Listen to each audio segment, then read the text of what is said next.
Hey everybody, it's David with Android Police, and we're at CES at Sony's booth after the press conference, and we're looking at the XPERIA Z, Sony's new flagship smartphone. Sony just unveiled this, although they announced it, about a half hour ago. So this is Sony's, new top-of-the-line phone, and just a basic spec breakdown: 5-inch 1080p display, quad-core Snapdragon S4 Pro processor, 2 GB of RAM. It has a new rear camera sensor, the XPERIA Z, 13 megapixels, and let me show you something that's kind of weird. I don't know if it'll translate well to YouTube, but you get 60 FPS in the camera out, and it looks really trippy. You're used to seeing it a lot slower.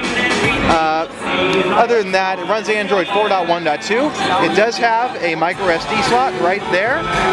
The headphone jack is kind of weird because it's water and dust proof. They have to put it under the chassis, so you have to pull out that little tab, which I can't say I'm a fan of.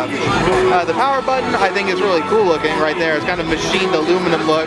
The volume rocker is kind of in a weird place, but I guess that's not the end of the world.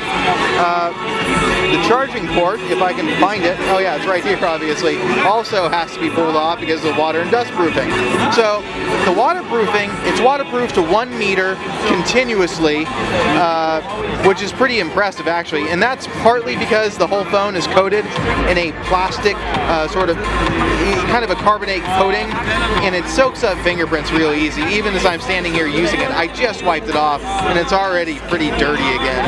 So that's a drawback, but hey, you can drop your phone in the toilet and not really worry about it, I guess, aside from the emotional anguish. So that's the XPERIA Z. It also does LTE, in case you were wondering. And I mean, that's really what we know about the phone for now.